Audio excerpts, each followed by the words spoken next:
Assalamualaikum warahmatullahi wabarakatuh. Perkenalkan saya Dr. Gagah Buana Putra dari bagian penyakit dalam FKIK UMY. Pada kesempatan kali ini kita akan belajar tentang teknik pemeriksaan kepala dan leher. Sebelum kita mulai, kita harus cuci tangan terlebih dahulu. Kemudian dipersiapkan alat, antara lain adalah yang pertama adalah hand sanitizer untuk cuci tangan. Kemudian ada senter pemeriksaan atau pen light. Kemudian ada stetoskop. Setelah semua alat siap dan sudah cuci tangan, maka dilanjutkan dengan inform konsen dan mempersiapkan posisi pasien di tempat tidur pemeriksaan.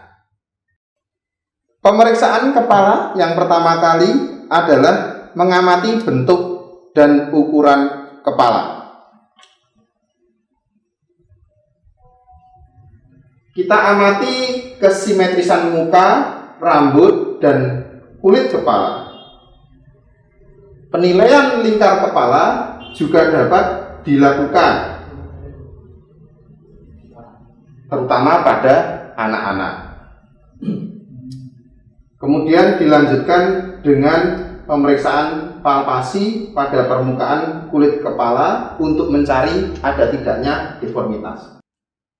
Kita amati wajah pasien di sini simetris kanan dan kiri, kemudian rambut rapi, utuh, tidak ada kebotakan maupun ada kelainan. Kemudian kulit kepala juga tidak ada deformitas, kelainan atau wujud kelainan kulit. Kemudian dilanjutkan palpasi pada permukaan kulit. Ya, kita bisa raba kalau ada keluhan, kita bisa raba. Ya, kalau ada deformitas, kita bisa tanya di bagian mana yang deformitas. Kita bandingkan kanan dan kiri. Ini sepertinya tidak ada kelainan ya. Apakah ada benjolan? Kita bisa tanya. Tidak ada benjolan. Kalau sudah, kita lanjut ke langkah berikutnya. Selanjutnya dilanjutkan dengan pemeriksaan mata. Kita awali dengan inspeksi. Pertama, bentuk bola mata. Adakah kelainan dari bentuk bola matanya? Apakah besar sebelah? Selalu ingat simetris, kanan dan kiri kita cek apakah simetris atau tidak. Kunci pemeriksaan fisik itu. Kita mencari ketidaksimetrisan. Kalau simetris itu normal. Ya, bentuk bola matanya ada kelainan atau tidak. Kemudian dilihat pupil dan irisnya. Bapak coba matanya dibuka lebih lebar, ya. Oke, pupil dan irisnya apakah ada strabismus atau berbeda? Tidak, salah satu tidak di center, ya. Kemudian kita bisa melihat konjungtiva, sklera, kornea, pupil kanan dan kiri. Itu membutuhkan alat bantu. Bisa dengan slit lamp pada pemeriksaan mata lebih lanjut, atau kalau pemeriksaan singkat kita bisa menggunakan senter. Saya berikan contoh pemeriksaan menggunakan pen light. Pertama, kita bisa buka matanya, mohon maaf Pak. Nah, kemudian kita bisa lihat di sini ada konjungtivanya, iris dan pupilnya. Kita bandingkan kanan dengan kiri. Maaf ya Pak ya. Kemudian kita bisa lihat konjungtiva yang bawah. Apakah ada yang pucat atau kemerahan? Kita juga bisa lihat. Konjungtiva superior, mata harus dibalik untuk melihatnya. Untuk pemeriksaan palpasi mata, kita lakukan adalah untuk mengetahui tekanan bola mata. Ya. Caranya adalah dengan cara Bapak coba tutup matanya, terus kemudian kita posisikan tangan di sebelah kanan dan kiri dengan jari telunjuk di atas kelopak bagian atas. Ya, kita tekan bergantian untuk mengetahui tekanan bola mata dengan cara palpasi. Pemeriksaan selanjutnya adalah pemeriksaan telinga. Untuk pemeriksaan telinga, kita minta pasien untuk tengok kanan dan kiri. Sekarang coba tengok kanan dulu, Pak. Pemeriksaan telinga diawali dengan inspeksi, yaitu kita melihat daun telinga, liang telinga, dan membran timpani. Pemeriksaan lebih lanjut kita bisa menggunakan otoskop, tetapi untuk pemeriksaan awal kita bisa menggunakan penlight.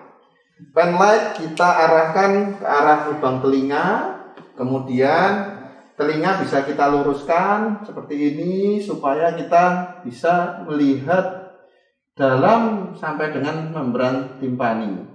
Ya, kita bisa rubah posisi sampai kita bisa melihat semuanya. Selanjutnya adalah palpasi telinga. Kita bisa raba daun telinganya, apakah ada nyeri tekan. Kita juga bisa tekan daerah belakang telinga di sini. Kita tekan, apakah ada nyeri tekan di daerah sekitar telinga. Dan kemudian kita lanjutkan dengan pemeriksaan ketajaman pendengaran dengan garpu tala. Nanti akan dipelajari lebih lanjut di blok sensori. Pemeriksaan telinga yang baru saja kita peragakan harus dilakukan juga pada telinga satunya. Jadi Bapak coba tengok kiri, Bapak. Nah, kita lakukan di telinga ini juga, kemudian dibandingkan antara kanan dan kiri, apakah sama atau tidak. Baik, untuk selanjutnya kita lakukan pemeriksaan di area hidung pasien.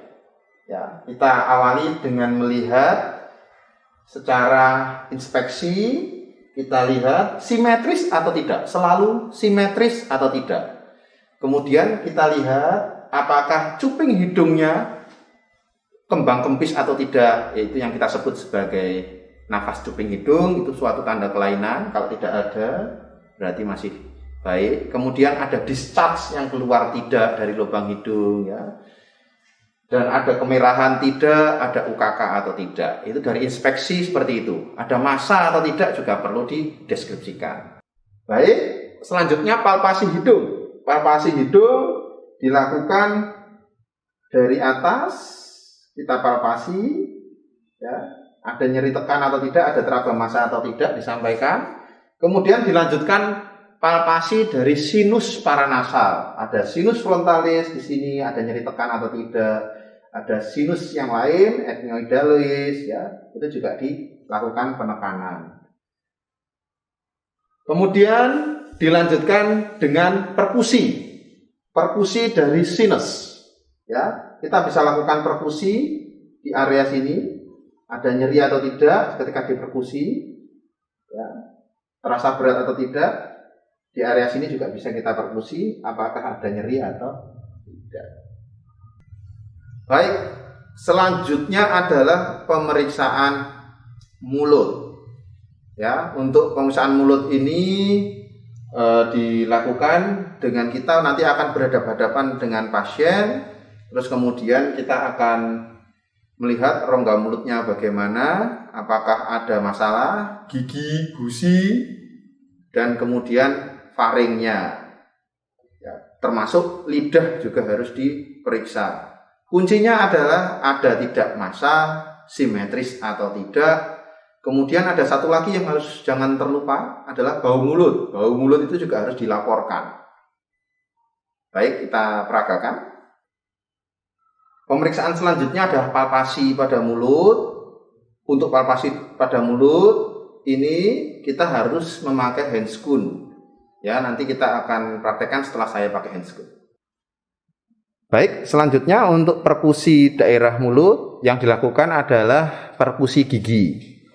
Ya, dengan cara Bapak buka mulut, terus kita ketuk-ketuk giginya. Nah, yang atas juga, Pak, buka. Ya, gerahamnya kalau perlu sesuai dengan keluhan pasiennya. Idealnya semua diketuk. Tetapi sesuai dengan keluhan, misalnya ada nyeri di geraham yang bawah kanan, kita ketuk daerah kanannya.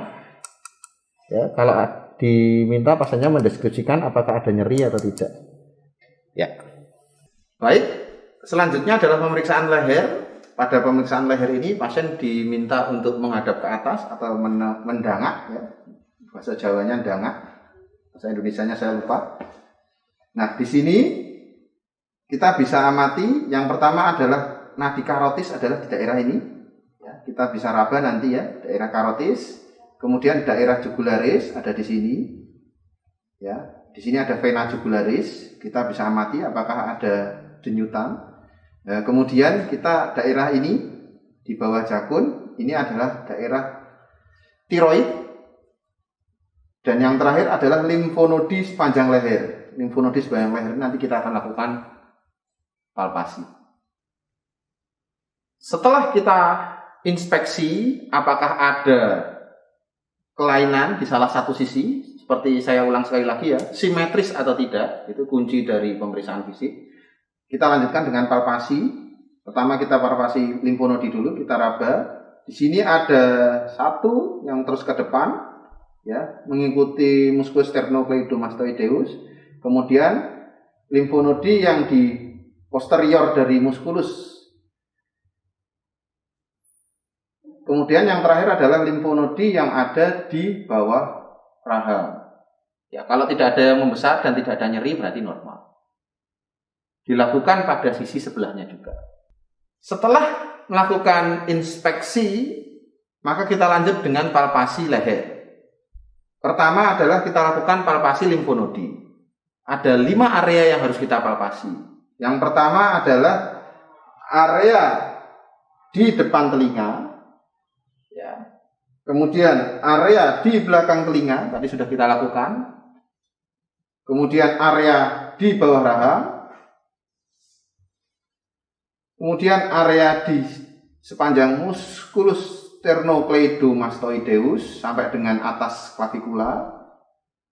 Dan yang terakhir area di samping ya, di cervical posterior, ya, daerah sini.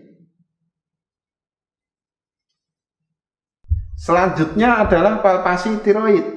Ya, kita letakkan di bawah jakun daerah sini. Kita raba apakah ada benjolan kanan dan kiri, konsistensinya bagaimana, mobile atau tidak. Pada pasien ini tidak ada. Terus untuk memastikan bahwa itu kelenjar tiroid atau bukan, diminta pasien menelan ludah. Coba telan ludah. Kelenjar tiroid akan ikut dengan gerakan menelan ludah. Selanjutnya kita akan mempalpasi dari trakeanya. Trakea itu ada di bawah dari kelenjar tiroid. Ya, di sini kita bisa palpasi sampai dengan daerah sternum, di atas sternum. Nah, di sini kita raba apakah ada deviasi, apakah ada nyeri atau ada massa. Ya, kalau pada pasien ini tidak ada. Auskultasi pada daerah leher dilakukan pada arteri karotis untuk mengetahui ada tidaknya bruit. Juga bisa dilakukan pada daerah tiroid. Bruit pada tiroid biasanya berkaitan dengan keganasan. Kita bisa lakukan auskultasi di sini. Tidak ada bruit. Di daerah sebelahnya tidak ada bruit. Kemudian kita bisa lakukan juga di daerah tiroid. Ada bruit atau tidak. Pemeriksaan terakhir untuk kepala dan leher adalah pemeriksaan kaku kudu. Ya, kita bisa lakukan dengan cara tempatkan tangan di bawah dagu pasien, kemudian tangan satunya di belakang kepala pasien. Mohon maaf Pak. Terus kita temukan dagu pasien ke tangan kita. Diikuti Pak. Kalau nyeri ada kaku kadu, dia tidak bisa menyentuh tangan kita. Akan nyeri, berarti kaku kudunya positif. Baiklah, alhamdulillah kita sudah sampai di penghujung video tutorial pemeriksaan fisik kepala dan leher. Jika ada kekurangan, saya minta maaf.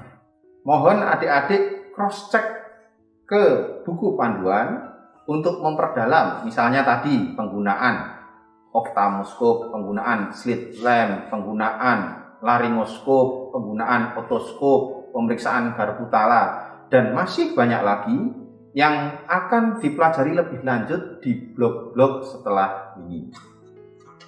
Baik, Selamat belajar dari saya. Sekian. Wassalamualaikum warahmatullahi wabarakatuh.